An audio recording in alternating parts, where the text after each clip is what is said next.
Hey everyone, welcome to Wednesday with Pastor Dan. As per usual happens once during the fall at least, I end up not able to do the Tuesday with Pastor Dan video on Tuesday because I was out delivering meals to our farmers during harvest, which is really a good time. I get to drive around the county, listen to podcasts, and get to see some people that are incredibly busy this time of year and that I don't always get to see a whole lot of. But interesting in one of those conversations along the way, I said, that I enjoy doing it. And one of the farmers said, yeah, you get to see what your neighbors do. Well, my neighbors are Roger and Brenda and the and the Mosses, and I know what my neighbors do. But what really hit me was you get to see what your neighbors do. The people who are around or near, or the people who even I don't associate with all the time because they're not always around, or we're not always together, or we don't live right next door. It's the conversation of who's my neighbor. But it also was that idea of I get to see what my neighbors do. I get to see who my neighbors are. I get to experience them in their place of work or whatever it is.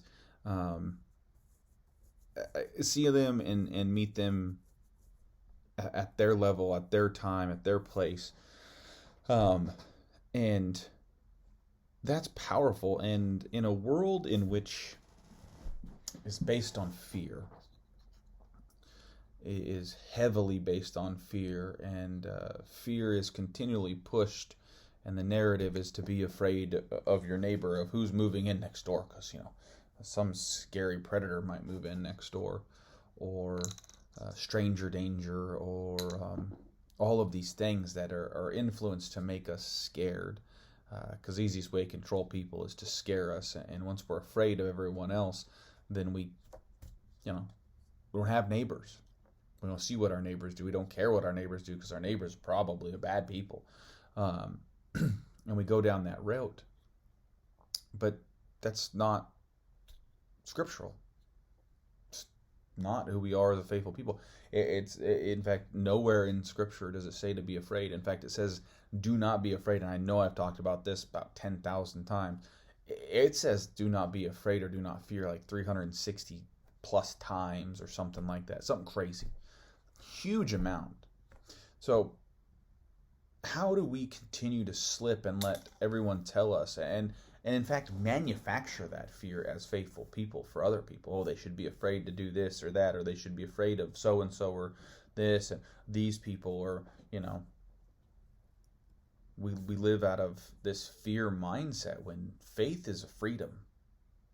We're freed not to just assume the worst, but to experience the best, to see an opportunity in a relationship, to not be afraid, not to dip our heads and avoid eye contact, not to, whoa, this person might do something terrible. When mostly all of us, really, all of us, are aspiring for a relationship, to know what our neighbor does, to know who our neighbor really is. We fear people too much. We give people in positions of power or media or whatever it is too much power over us to tell us to be afraid. Why are we so afraid? Why are we even remotely afraid when Jesus says, do not be afraid? We as faithful people are not people who are afraid.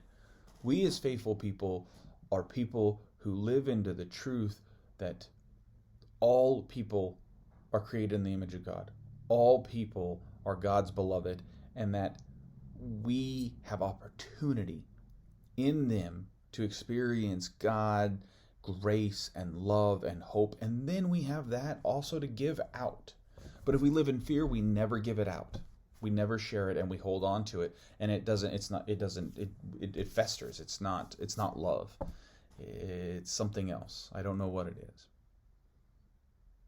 Maybe it's an opportunity. Maybe this is the chance for us to start stepping out and seeing who our neighbors are. Not just the ones that live next door, but the ones in parking lots and grocery stores, and who smell bad, or who don't have much, or all of those things. Believe something different. Believe nothing. Instead of being afraid, maybe we should hold on to our faith and see opportunity for love and grace to be shared, not just from us, but to us. May you all be blessed. Look forward to seeing you soon.